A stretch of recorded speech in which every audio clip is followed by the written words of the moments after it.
Salut tout le monde, c'est Antoine. J'ai rassemblé pour vous 5 astuces qui vont vous permettre de gagner du temps avec votre smartphone plutôt que d'en perdre, c'est toujours bon à prendre. Donc si vous êtes prêts, on va aller voir tout de suite ces 5 astuces juste après l'intro. Trouvez les bons appareils high-tech et apprenez des techniques qui vous feront gagner du temps au quotidien grâce aux technologies en vous abonnant à ma chaîne dès maintenant. Cliquez sur la cloche pour être notifié dès que je sors une nouvelle vidéo. On va pouvoir commencer tout de suite avec la première astuce. Première astuce, c'est d'utiliser au maximum sur votre smartphone la fonction calendrier et rappel pour vous rappeler de n'importe quel rendez-vous ou chose importante à faire, mais pas n'importe comment. Moi, ce que je fais chaque jour, j'ai pas le temps, j'ai pas envie d'aller dans l'application calendrier, de cliquer sur plus, de choisir l'heure, de taper le nom de l'élément. J'ai pas envie de perdre mon temps à faire ça, donc ce que je fais, c'est que sur mon iPhone, j'appelle Siri, donc je fais tout simplement dis Siri, rappelle-moi de faire telle chose demain à 10 h et paf, le rappel est créé. Je n'ai pas besoin d'ouvrir la moindre application, je gagne beaucoup de temps en faisant ça. Je peux dire créer tel événement demain à 18 h et ensuite il va me créer l'événement et ça c'est très pratique. Vous pouvez faire ça avec Siri sur iOS et sur Android, vous pouvez utiliser Google Assistant pour faire ça et c'est vraiment un gain de temps de ne pas passer par l'application mais simplement appeler votre assistant vocal pour effectuer ce type d'action. Ma deuxième astuce pour gagner du temps chaque jour avec votre smartphone, c'est de désactiver certaines notifications par application. Donc je pense que ça vous est tous déjà arrivé, vous êtes en train de travailler, de faire quelque chose où vous devez être normalement concentré et puis vous êtes dérangé par la première notification qui arrive, du style une notification d'une application mais pas intéressante. Donc ce que je vous propose de faire si vous n'arrivez pas à rester concentré parfois ou si vous êtes trop perturbé par certaines applications, je vous propose soit d'utiliser le mode ne pas déranger sur iPhone et sur Android, mais sinon si c'est pour des applications spécifiques, je vous propose d'aller les désactiver dans les réglages de votre appareil. Pour gérer ça sur iPhone, ce que vous allez faire, c'est vous rendre dans réglages, notifications et là vous allez avoir la liste de toutes vos applications disponibles sur votre iPhone, iPod Touch ou iPad et vous allez pouvoir application par application soit désactiver complètement les notifications, soit empêcher de faire un son, empêcher à l'application d'avoir une pastille rouge avec le nombre de notifications sur son icône. Vous pouvez l'empêcher d'afficher la notification sur l'écran verrouillé. Donc en fait, vous pouvez très en détail modifier les notifications sur iOS. Sur Android, il faut également se rendre dans les réglages, vous allez aller dans notifications, ensuite dans notifications, vous allez trouver notifications d'applications et là vous allez vous retrouver avec la liste de toutes vos applications, un petit peu comme sur iOS mais avec un peu moins d'options, vous allez le voir.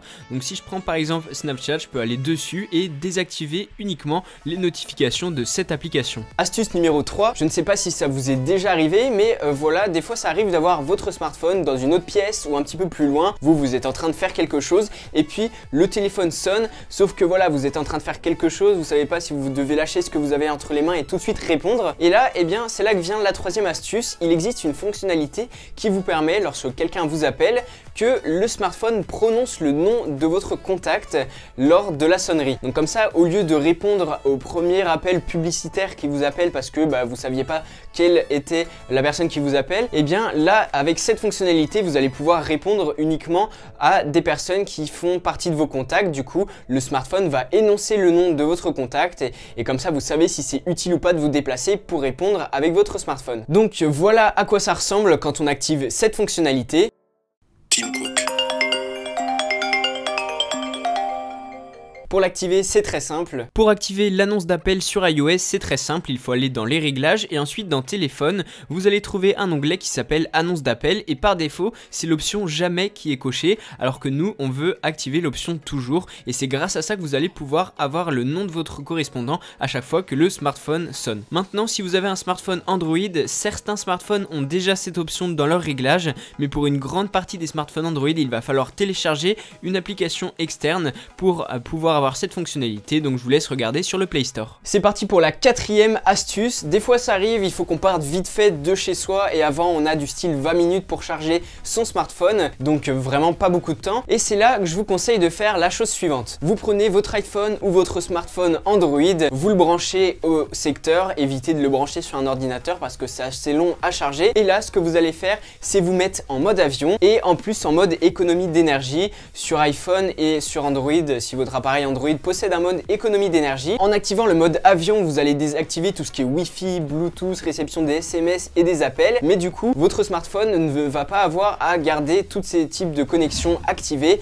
et va donc économiser de la batterie. Et ça tombe bien, nous on veut pouvoir charger au plus rapidement possible l'appareil. Et en mettant en mode avion, vous allez vraiment pouvoir recharger plus rapidement votre smartphone. Ensuite, eh bien, le petit truc bonus que je vous ai dit, c'est d'activer le mode économie d'énergie pour consommer encore moins d'énergie avec votre smartphone lorsque celui-ci est en train de se recharger. Astuce numéro 5, je sais pas si ça vous arrive, mais moi des fois je vais sur des sites web, mettons Amazon par exemple, et puis au moment d'effectuer un achat, il faut se connecter et là impossible de me rappeler le mot de passe parce qu'en fait vous vous rendez compte que très rapidement on a des mots de passe pour eBay, Facebook, Twitter, pour plein d'applications et c'est juste vachement dur de se souvenir de tous les mots de passe, surtout si on a la bonne habitude de mettre un mot de passe différent pour éviter que lorsqu'on se fait hacker un compte, et bien tous les autres comptes soient hackés parce qu'on a le même mot de passe. Donc ça c'est très important d'avoir des mots de passe différents et donc très souvent ça arrive qu'on se rappelle plus du mot de passe, on est obligé d'aller cliquer sur mot de passe oublié, de recevoir un mail puis de réinitialiser le mot de passe et pour éviter tout ça j'ai une solution à vous proposer. Donc ma 5e astuce pour éviter tout ça c'est d'utiliser un gestionnaire de mots de passe sur mon smartphone. Donc moi j'utilise 1Password, il faut savoir qu'il existe d'autres alternatives, par exemple LastPass ou encore d'autres alternatives. Si je dis pas de bêtises, 1Password c'est un abonnement. Moi j'ai pu faire mon compte avant qu'il y ait d'abonnements payants à faire. Autrement vous pouvez trouver d'autres gestionnaires d'applications qui ne sont pas payants et regarder à quoi ça sert. Donc vous pouvez voir que j'ai une 50aine de mots de passe d'enregistrés pour plein de sites web et services différents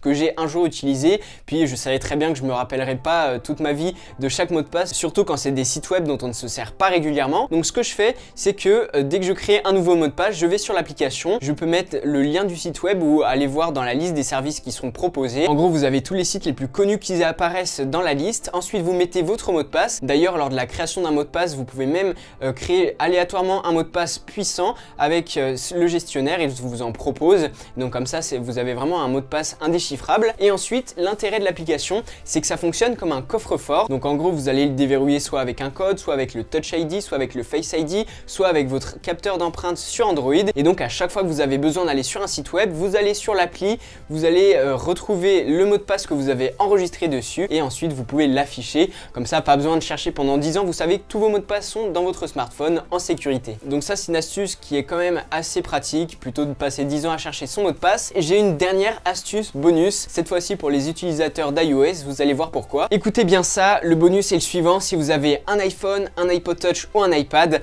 arrêtez, mais vraiment arrêtez de vider les applications du multitâche parce que c'est absolument inutile. J'avais d'ailleurs fait une vidéo là-dessus, si vous voulez la consulter, je mets la petite fiche juste en haut de votre écran. Allez voir cette vidéo parce que je vous explique pour quelles raisons il est inutile de vider les applications du multitâche. Vous perdez plein de temps à le faire chaque jour alors qu'au niveau de la batterie, ça ne consomme absolument rien, ça ne change strictement rien.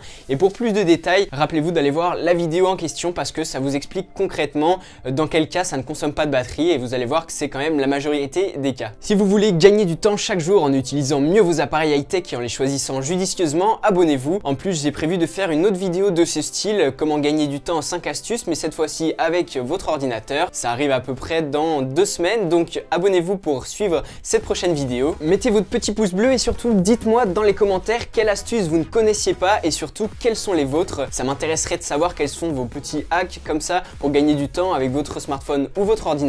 N'oubliez pas aussi de me suivre sur Facebook, Instagram, Twitter. En attendant ma prochaine vidéo, portez-vous bien, on se retrouve très bientôt.